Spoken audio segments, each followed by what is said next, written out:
Good evening. It's a pleasure to be here in San Francisco with you today. I've come a long way from Rio, Brazil, to talk to you about a project I'm passionate about, Saúde, Criança.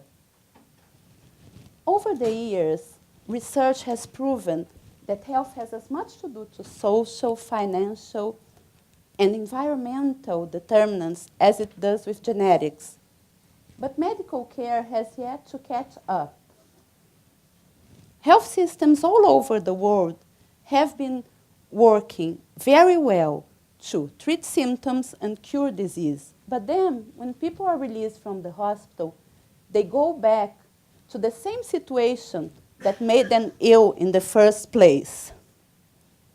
Imagine that going back home is going to a slum or favela in Rio, where homes are poorly built, sanitation is a huge problem, and the family doesn't have the social and financial means to treat the sick child. This is something that happens all the time. And people are each time more into extreme poverty, and their chance of a successful life in the long term is zero because of this cycle they are facing of hospitalization, treatment, release, and re-hospitalization. Dr. Vera Cordeiro, working as a physician in a public health hospital in Brazil, saw this cycle all the time, and it was very difficult for her to hear mothers when she was releasing a patient saying, "But I don't have where to go. I'm going to the streets, and I will have to beg for medicine and food for my child." So she became so frustrated with the system that she decided to go beyond the hospital walls and start an organization. At this organization, she wanted to help people, listening to the people she was serving, and to understand their needs and challenges. She was helped by her family, friends, and other healthcare professionals. Along the years, lots of other people joined her, including myself as a volunteer in 1999. I was so passionate about the results I was seeing and the change in the lives of these families that I decided to go back to school and study project management and the social sector. And then in 2006, I was hired as a project coordinator. 2 years later, in 2008, I became the organization's new COO. And just last year, I became the CEO of the organization. Yeah. It was a process, but because I was so passionate about the change I was seeing, I really was so involved with the work, this happened to me. And it can happen to lots of the families we are helping in Brazil. So now I will show you a film about what we have done at Saúde Criança so that you can understand. And later I will explain our methodology and where we are working and results. Thank you.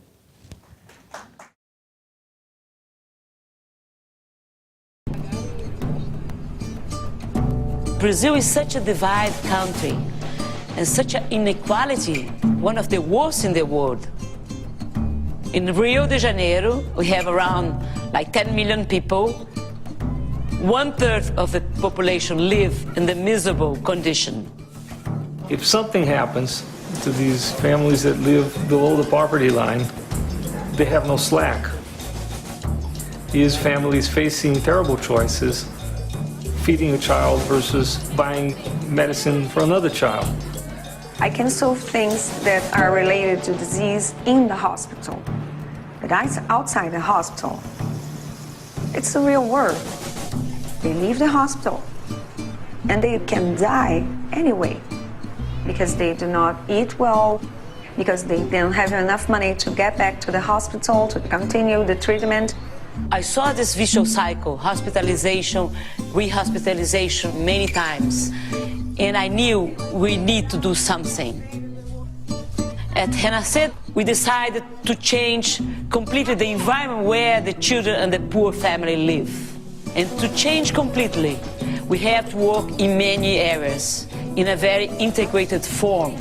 When a mother comes to Renascer, they spend a time in a very deep interview when we try to know everything about how much she earns, what kind of house she has, and of course the disease of her child. We listen to them and we plan with the family an action plan that takes place during 2 years. They come many times during the month for psychological support, legal support, to have medicine, to make some professionalization courses, to improve the house. It's hard to understand their reality. It's so much suffering. They have to fight to live every day. So what's Saúde Criança? At Saúde Criança, we try to listen to the people we are serving. And so we pioneered a methodology, the Family Action Plan, that deals with poverty in many areas, because poverty is multidimensional, and we have to work in many ways and doing lots of things to really make a difference and take people out of extreme poverty. Our plan has 5 pillars: health, education, citizenship, housing, and income generation. And each plan is tailor-made for a family, with actions for all members of the family. For instance, in health, the sick child has to be, after 2 years, in a good state of health and the family able to deal with the disease. In education, all children must be enrolled in school. In income generation, one member of the family has have to do job training and be working and generating an income. In citizenship, the families all have to have official documents and also benefits from the government if they are entitled to it. We have lots of results all over the years that we can prove that what we are doing works. For instance, I will tell you about a family, Elise's families. Elise was hospitalized when she was 3 years old. She had encephalitis, an acute infection in the brain. And she spent 3 months in the hospital. After these 3 months, when she was released, she couldn't walk or talk, and her mother had lost the job that she did before, cleaning house. She had just gone through a divorce and didn't know how she would be able to take care of Elise. So she was referred to Saúde Criança. When she arrived there, we told her, at the beginning, we would help her with food, medicine, and transportation. But after 2 years, she would have to provide this for her daughter. So she enrolled in a class for elderly care. And after she finished the class, we helped her to find a job during the weekends, because her mother could take care of her daughter on the weekends. Now, Edith, the mother, has told us that the most important thing we did for her was to empower her and raise her self-esteem and make her see that she can face anything that comes her way in her life. We see results like the one with Elise's families every day. But the most amazing result we saw is that Georgetown University researchers did a great research of the long-term impact of what we are doing. So they researched families that had been released from the program 3 to 5 years ago. And they could see that the results keep going. And 5 years after they are released from the families continue improving. Now 50% of these families own their own house. They also have an increase in 90% in income generation. And 92% decrease in hospitalization days. So we know that it can work elsewhere in the world. More than 50,000 families have been helped in Brazil. And now we are spreading the work to Portugal and the African countries that speak Portuguese. Because for me, it's very difficult to speak in English, as you are saying. And so we have to go to places where they speak Portuguese. Well, thank you very much, and I hope you can help us to spread this work. other places. Thank you. Oh, yeah.